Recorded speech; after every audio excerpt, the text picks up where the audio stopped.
नमो तस्स भगवतो। भगवान बुद्ध का मार्ग दुनिया में श्रेष्ठतम मार्ग है। भगवान बुद्ध से जो डिबेट किया वो डिबेट में हार गया, उनका शिष्य बन गया। भगवान बुद्ध के मार्ग में बहुत सारे लोग आए और उनके शिष्यत्व को स्वीकार करते चले गए, उनके गुरुत्व को स्वीकार करते चले गए, उनके शिष्य बनते चले गए। साथियों, मैं आज एक कहानी आपको बताने जा रहा हूँ। ये कहानी है भद्रा कुंडल केसा का, जिसको भद्रा कुंडल केसा भी कहा जाता है। साथियों, भद्रा कुंडल जो केसा थी वो राजगीर की एक सेठ की पुत्री थी। लेकिन साथियों, कहानी थोड़ी सी ऐसी टर्न लेती है उनके जीवन में कि उनकी शादी एक चोर से हो जाती है। राजगीर में उन्होंने देखा कि एक चोर को पकड़ के लोग ले जा रहे थे और मृत्यु दंड की सजा देने के लिए ले जा रहे थे। और वह जो चोर था उसका नाम था सत्तुक या सत्तुक।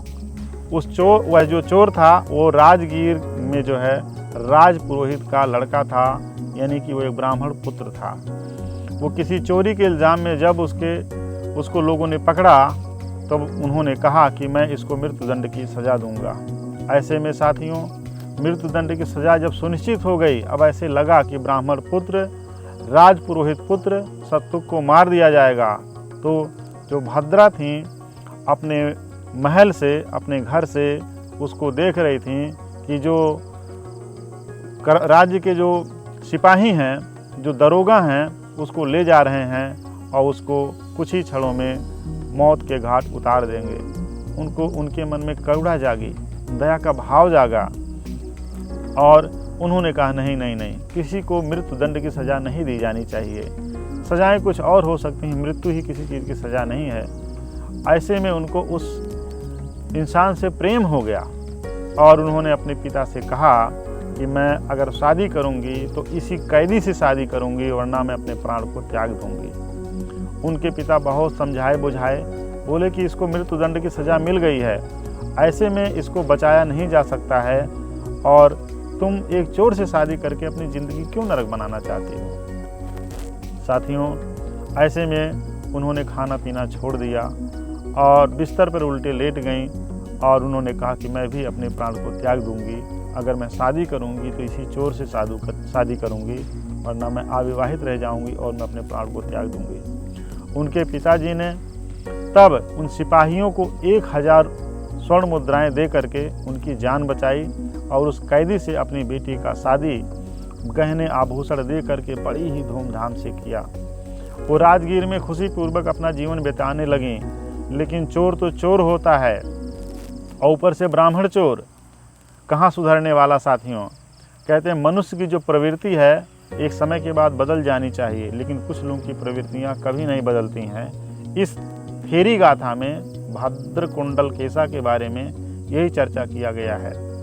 साथियों, भद्रा कुंडल केसा ने जब उससे शादी कर लिया तो उसके साथ रहने लगी, लेकिन चोर की जो लालसा थी धन को पाने की, वो लगातार बढ़ती गई।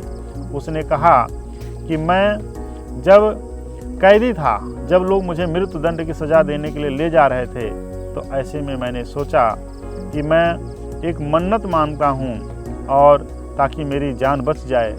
तो हमने एक पहाड़ के देवता से मन्नत मांगी थी, तो मैं चल करके वहाँ पे कुछ आभूषण चढ़ाना चाहता हूँ, तुम मेरे साथ चलो। तो जो भद्र कुंडल केसा थी उस चोर के साथ अपनी सेविकाओं के साथ जो है राजगीर की पहाड़ी की तरफ बढ़ने लगी।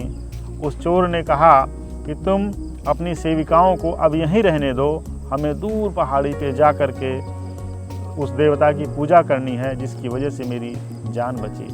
साथियों, उन्होंने कहा ठीक है, हम दोनों पति पत्नी उस देवता की पूजा करेंगे जिसने आपकी जान बचाई है। आगे जब बढ़ने के बाद उस चोर के मन में जो चोरी की भावना थी वो जागृत थी।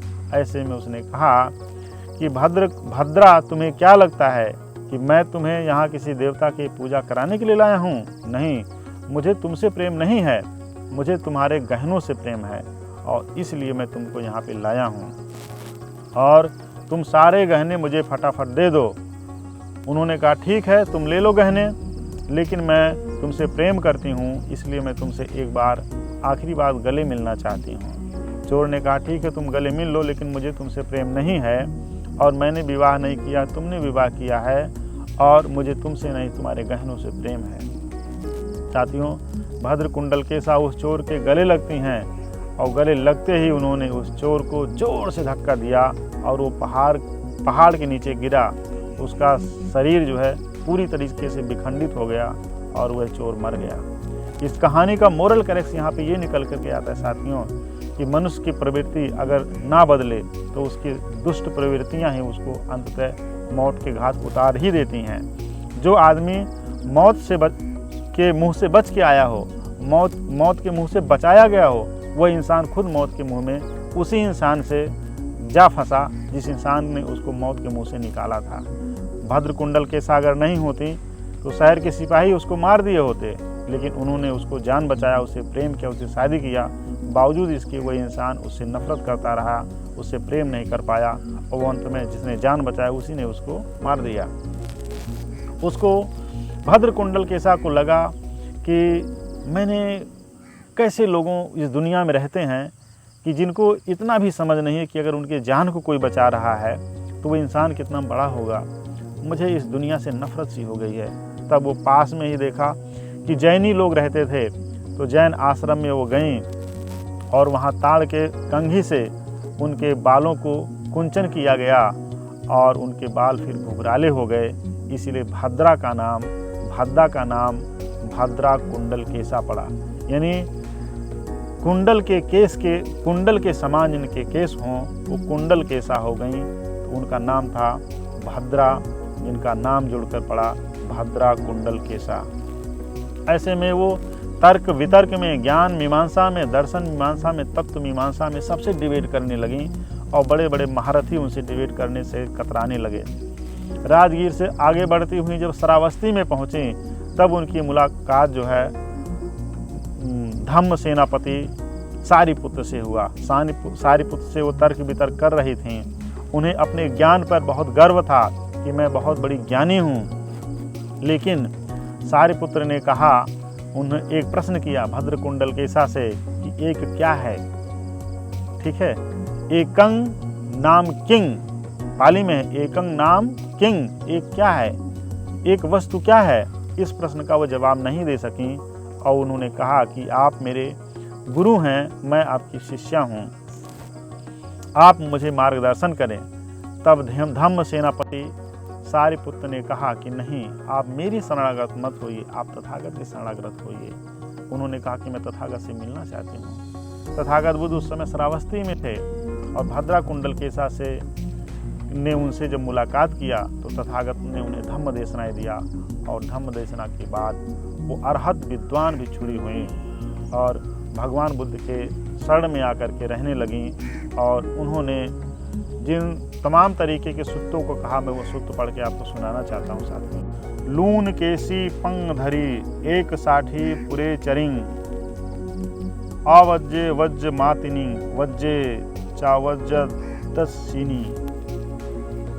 मैं कुंचित किए गए बालों वाली काम वासना रूपी कीचड़ में सनी हुई केवल एक वस्त्र पहने हुए पहले घूमती रही थी। जो ग्रहण करने योग निर्दोष कर्म थे उन्हें मैं दोष युक्त समझती थी, जो ना करने योग सत्कर्म थे उन्हें मैं निर्दोष समझती थी। तो इस तरीके से जो है भद्र कुंडलकेसा कई तरीके से सूत्रों को उन्होंने कहा। एक दिन कहती, एक दिन मैं दोपहर के विश्राम के लिए बाहर निकलकर गृधकुट पर्वत गई। वहाँ मैंने भिक्षु सम्मानित विमल भगवान बुद्ध को देखा। आगे वाली गाथा में कहती हैं, घुटने टेक कर मैंने हाथ जोड़े और भगवान के सामने जाकर उनकी वंदना की। उस समय आ भद्रा, ऐसा उन भगवान ने मुझसे कहा। इस प्रकार मेरी भिक्षुणी पद की उपसंपदा हुई। आगे कहती हैं कि उस समय तब से लेकर मैं लगातार 50 वर्ष तक अंग, मगध, वज्जी, काशी और कौशल जनपद में घूमती रही हूँ। इतने समय तक उपहार मुक्त अरहत होकर ही मैंने राष्ट्र का अन्न खाया है। इस प्रज्ञावान ज्ञानी उपासक ने बड़ा भारी पुण्य कमाया है, जिसने भद्रा के लिए चीवर दान दिया। भिक्षुणी भद्रा जो सब मलिन गंधों से मुक्त हो गई हैं। तो ये गाथा है साथियों, ये थेरी गाथा है, इसके बारे में आपको बताया मैंने।